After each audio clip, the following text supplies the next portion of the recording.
here at the farm. So, mamaya, medyo, Noche Buena na. So, we're preparing for macaroni salad. So, ayan yung aking ingredients. Ayan, we have raisins, fruit cocktail, mayonnaise, all-purpose cream, and the pasta, macaroni, and then kaong, and Natalie Coco, and this pickles release, and the cheese. So, yan. Nagpapakulo pa lang ako ng, asa na ba? Nagpapakulo pa lang ako ng, para lagay ng pasta. Ay, lutuan ng pasta.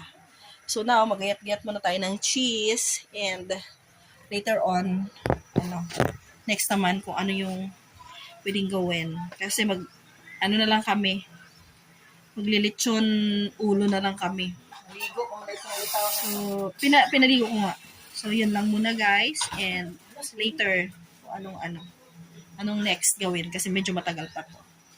And so, ayan na. Luto ng ang pasta. Final na. So, lilinisin na lang ito. Palamigin. Tapos, tsaka ihalo-halo. So, yun muna. Basaan ko